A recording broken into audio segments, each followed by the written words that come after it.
Hello students, good morning. Hope you liked the last class. So it's not a boring subject, I guess. So coming to the class, today what we are going to discuss is difference between primary and secondary data, preparation of questionnaire, important points while preparing questionnaire. Okay, so coming to the difference between primary and secondary data, it is important. Okay, this will be asked for 4 marks. Sometimes it will be asked for 4 marks. So please note down. So what are the difference? First itself is the meaning. Meaning itself is the difference. It refers to the first-hand information which is gathered by researcher himself. Correct? It refers to the first-hand information which is gathered by the researcher himself. Coming to the secondary data, it means data which is collected by someone else, which is collected by someone else and processed. Already it is processed. Correct? So it is first hand data, this is second hand data. Next is it is real time data. Why it is called as real time data? You directly go to the field and you collect the fresh data. On time you collect the data. But in case of secondary data, it is a past data which is collected a long ago, a long back you have collected. Someone has been collected. So it is called as past data.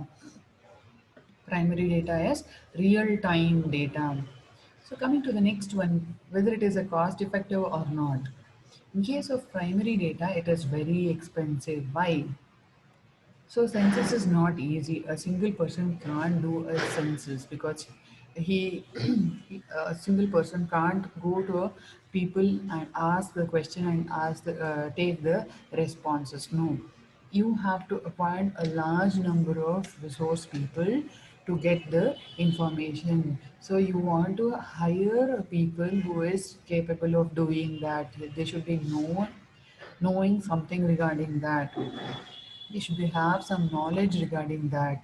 So that is why it is expensive. When it comes to the secondary data, it is economical because you directly go to someone's office and collect the information regarding that. It is economical. You don't have to appoint large number of resources to that. No. So it is economical, less cost consuming.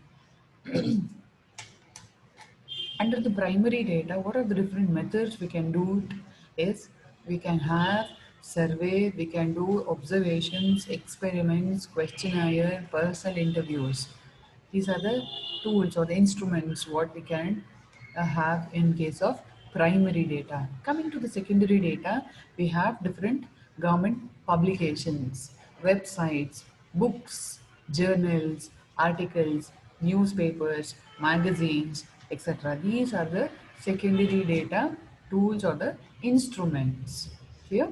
And lastly, it is as we know that directly go and ask to a respondent and take the responses, it will be more accurate, more clear. Right? So primary data is more accurate. Coming to secondary data, it is relatively less accurate because this data is already collected and processed. So the information what you need it in what form you need it, it will not be there. So it is relatively less accurate. Fine. Nextly it is questionnaire. It is questionnaire. The most common type of instruments which we use in case of survey is questionnaire or interview schedule. Interview schedule. So preparation of instrument is nothing but the questionnaire. How do we prepare this questionnaire? See, what I have shown you is this is how the questionnaire will be. This is how the questionnaire will be. A questionnaire is a set of printed or written questions with a choice of answers devised for the purpose of survey or statistical study.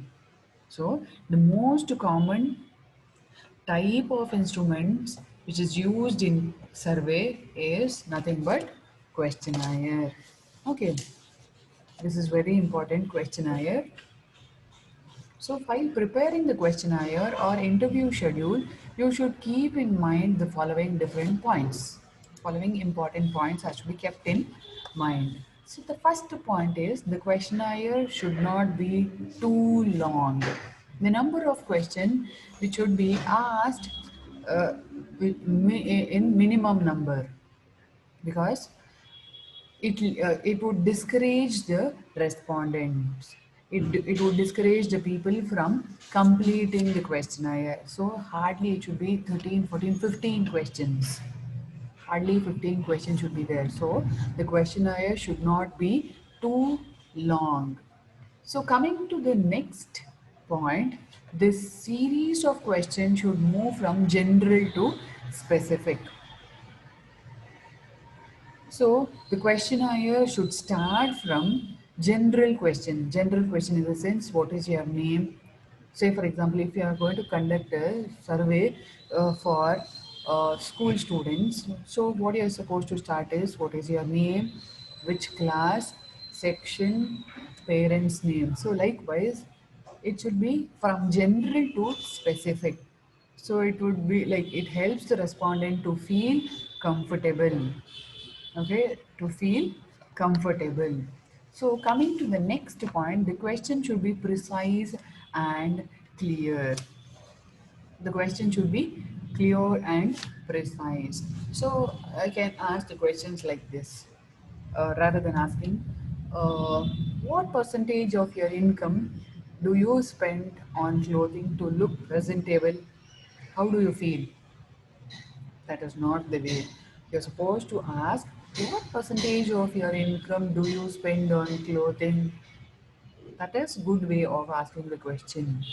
So you're supposed to ask precise and clear. How much amount do you spend on clothing? How much amount do you spend on accessories? Likewise, perfect and clear. Okay. Next question is, the question should not be ambiguous. It should not lead to confusion, or it should not feel that embarrassed. It should be like, it should the question should be like, they should answer very quickly. They should answer very quickly, correctly and clearly. So that is why the question should not be ambiguous. Okay. Next is, the question should not have double negatives. The question should not have double negatives. Okay. In the sense that the question should not start with wouldn't you or don't you. Okay. So how do you start with the question? Do you think, like you can ask like, do you think something is like this? Do you think you are supposed to?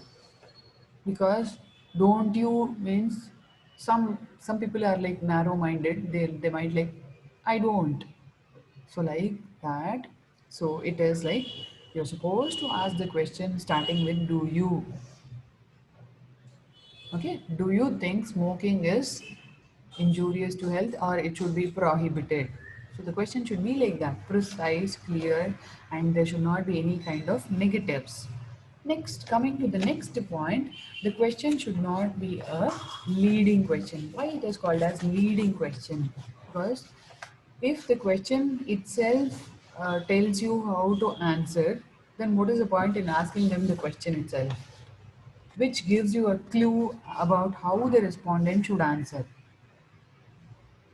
The question gives you a clue, direct clue, then what is the point in asking them? So you're supposed to ask, how do you like the flavor of this particular tea? If you offer a tea, you are going to launch a tea. So how do you like the flavor of this tea? Before instead of that, if you ask, how do you like the flavor of this high quality tea, then what is this high quality, low quality? If you mention already, then is there any point in asking the further questions? No, right? So it should not be a leading question. Next, latest last one, it is, the question should not indicate alternatives to the answer. Say for example, they can ask you, The question is like, what do you do after your graduation is a good question. What do you do after your graduation is a good question. You're not supposed to ask, would you like to do a job or would you like to marry? No, right?